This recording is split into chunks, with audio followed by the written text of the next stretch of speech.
Hello dear students, this is Dr. Amita Telam, Assistant Professor, Department of Computer Science, Gurukul Mahila Mahavidyalaya, Raipur. In the subject operating system, we were discussing introduction of operating system and we will continue the topic operating system as resource manager. And the subtopics were what is resource management and resource management technique. So before we going to start our topic, let us move to some flashback. Basically, an operating system has three main responsibilities: perform basic tasks such as recognizing input from the keyboard, sending out to the display screen and keeping track of files and directories on the disk, and controlling peripheral devices such as disk drives and printers.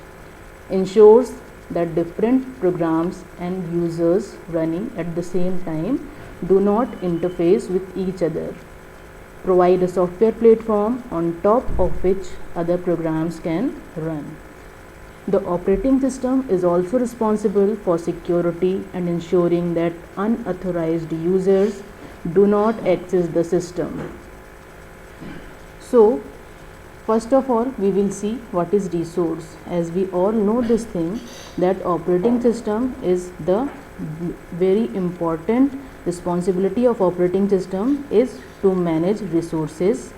So, operating system resources are the physical or virtual computer resources that have limited availability within a computer system. Every device connected to a computer system is a resource.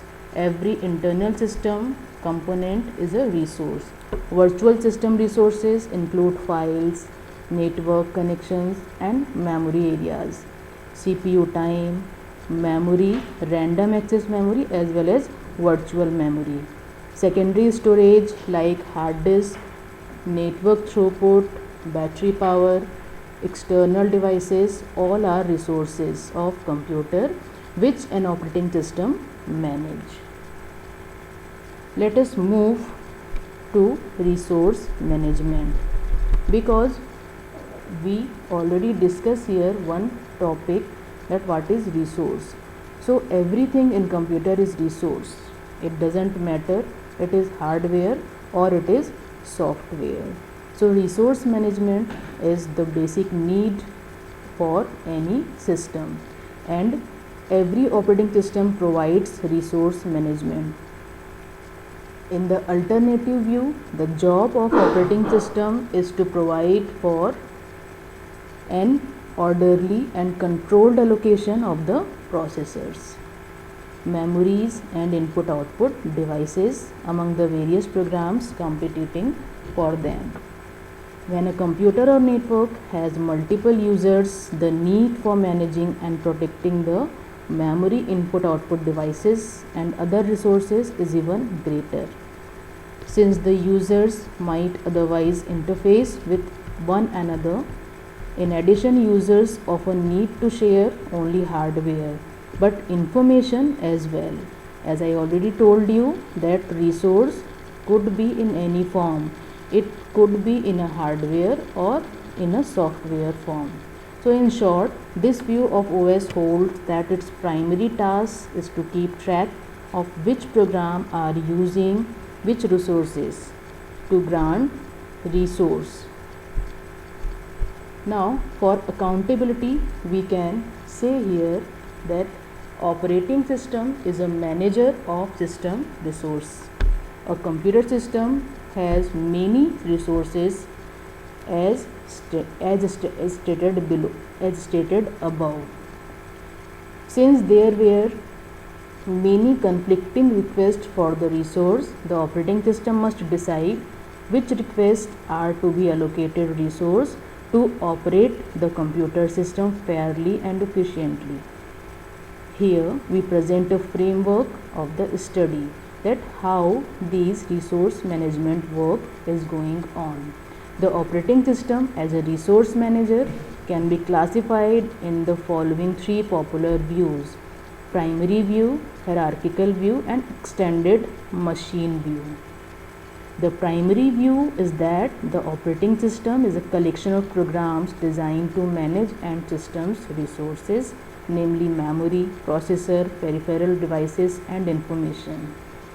It is the function of OS to see that they are used efficiently and to resolve conflicting arising from competition among the various users. The operating system must keep track of the status of each resource, decide which process is to get the resource, allocate it, and eventually reclaim it. So the resource management include multiplexing here. Multiplexing resources in two different ways. It will be possible time multiplexing and space multiplexing. So when the resource is time multiplexed, different programs or users take turns using it. First, one of them gets to use the resource and another, and so on.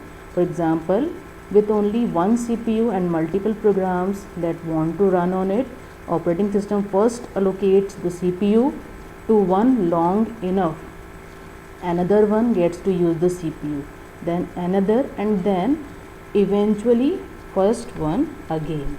So determining how the resource is time multiplexed, who goes next for how long, is the task of operating system. Second one is space multiplexing. Instead of the customer taking turns, each one gets part of the resource. For example, main memory is normally divided among several running programs, so each one can be resident at the same time. Assuming there is enough memory to hold multiple programs, it is more efficient to hold several programs in memory. So, especially if only needs a small fraction of total. Of course, these raises issues, fairness, protection, and so on, and it is up to the operating system to solve them.